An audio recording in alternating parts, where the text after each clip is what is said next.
Good afternoon. I want to thank all of you for attending.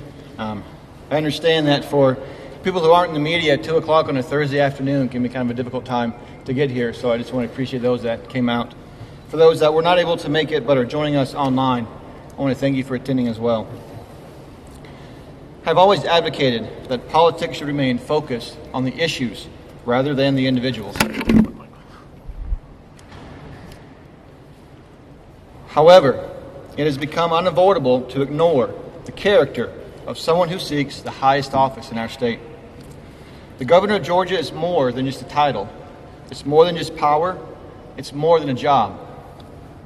The people of Georgia must have full confidence that the governor is looking out for the safety and best interest of our citizens, not his or her own personal political gain. If there's anyone in our state that should be able to have faith and confidence in their governor, it is the law enforcement that protect us each and every day. On July 5th, at about 2:30 in the morning,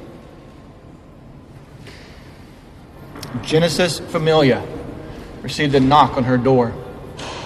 On the other side of that door were police officers who informed her that her mother had been shot in the line of duty.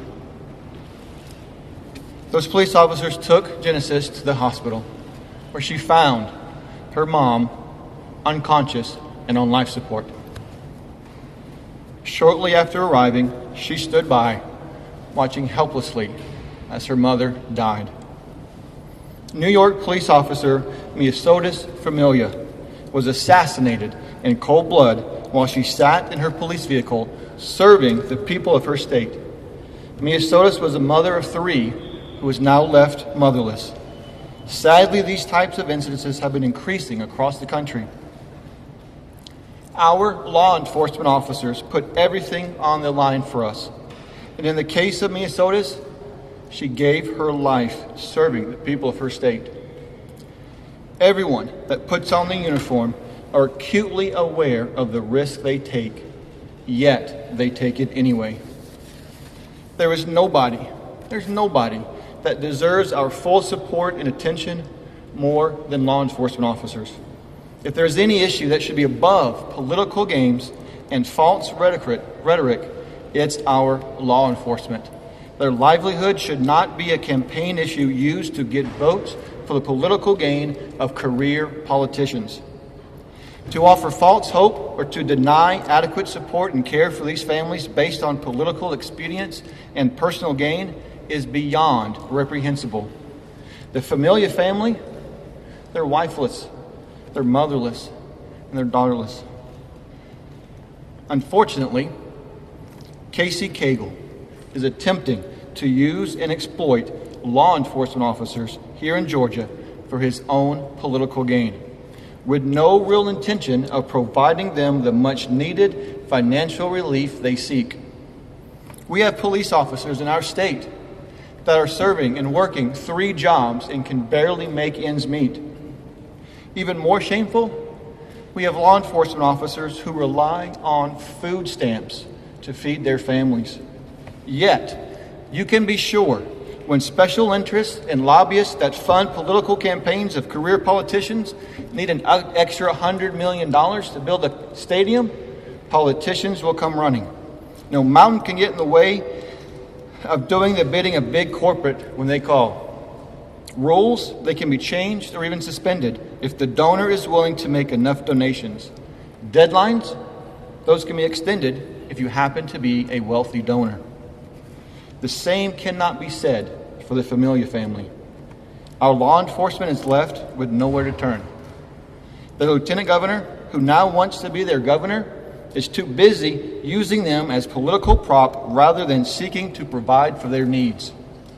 This past legislative session, Casey Cagle knowingly turned his back on Georgia's law enforcement officers. They were clearly not a large enough contributor to his political campaign. When legislation was introduced by myself and others to provide an across-the-board pay raise for all Georgia law enforcement officers who were earning less than a livable wage, Casey was not only denied them support, he actively made sure to kill the legislation. Now Casey wants to be governor and needs the votes of people across the state of Georgia. including law enforcement officers that he turned a blind eye to less than 3 months ago.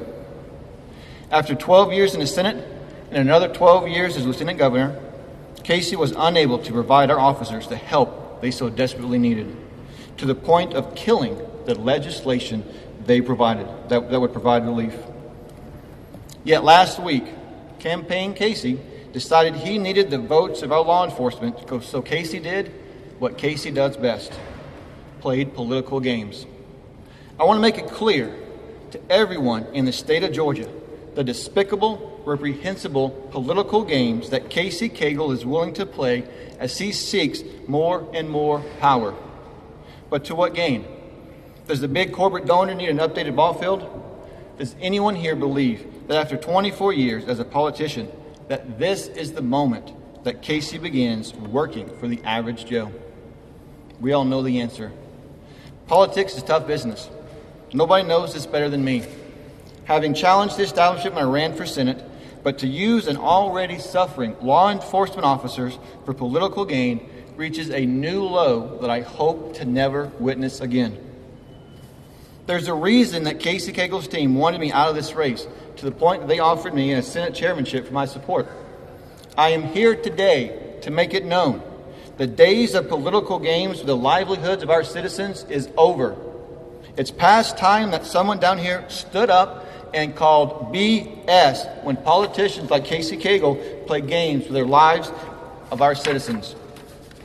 I will expose and publicly call out Casey and any other politician who uses the people of Georgia like chess pieces on their way to more and more power. This will not continue in the state of Georgia. If it takes every single dime in my name to defeat fake conservatives and reprehensible career politicians like Casey Cagle, I will. Casey, I know you're watching this.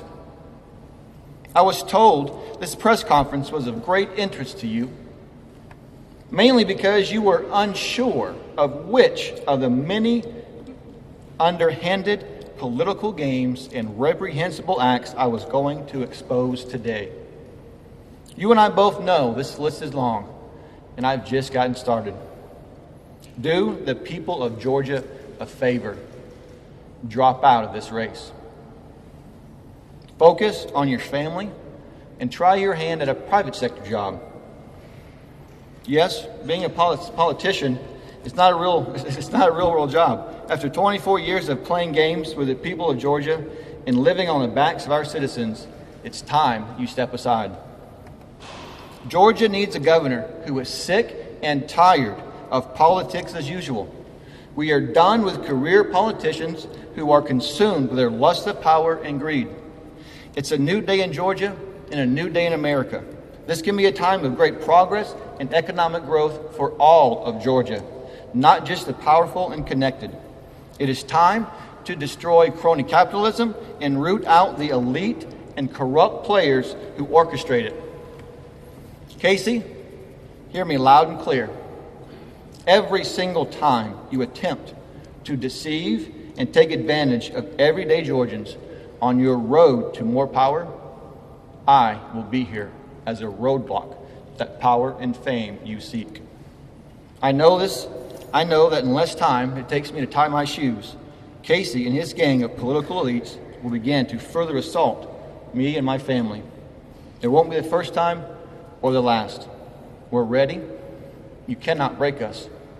No matter how much legislation you kill or political threats, we will be here.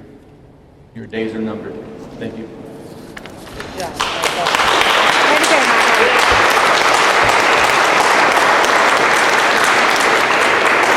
Are you advocating a pay raise for law enforcement like sheriff, city? Are you? Are you advocating? I got to follow up. Are you advocating that? I actually introduced 2 bills this past legislative session that did just that. Okay, what would you do? Would you subsidize counties, cities? How would you do that, being it runs through their budgets? How would you propose to do that? One of the bills that I introduced was it's a tax credit paid for by the state. If a law enforcement officer did not meet a certain threshold, the state would then give them a tax refund. So it was a refundable tax credit from the state. Senator, your press release said that actions and corroborating details will be presented at the press conference. Do you have any evidence about either of the claims you made that Casey was, Lieutenant Governor Cable was behind stifling the hearing and that they offered you upon position to get out of the race? There are two questions. One about the offer. We'll address that one later. What was the other one? Can you not address that one now because you just made that claim? The other one was stifling the hearing. You mentioned Stifling. the hearing on the. This. On the Well, again, there's two bills you can go look at. It's SB 288 and SB 254. I walk these halls asking fellow senators to sign on to these two pieces of legislation that support our law enforcement officers. I got two others. But how can you assert that Lieutenant Governor Cable was behind that? Do you have any other The comments that they made to me. documents, audio, recordings of anything? And not prepared to present that today. Senator Williams, would you tell us who offered you the chairmanship in order to stay out of the race? Not to that's kind of the same answer that Bluestein asked. No, not today. Then why If you don't answer that question, then how can we verify that it's true? In time. What's the difference between now or a week or a month? I understand. Did you not say it No, was I'm just his saying, team? sir, is there a reason? We have a very long race ahead of us. But We have, you've 10 months made before the primary. allegation now. Correct. You're making the allegation now. Why not complete the thought by saying who actually made the offer? We will at another time.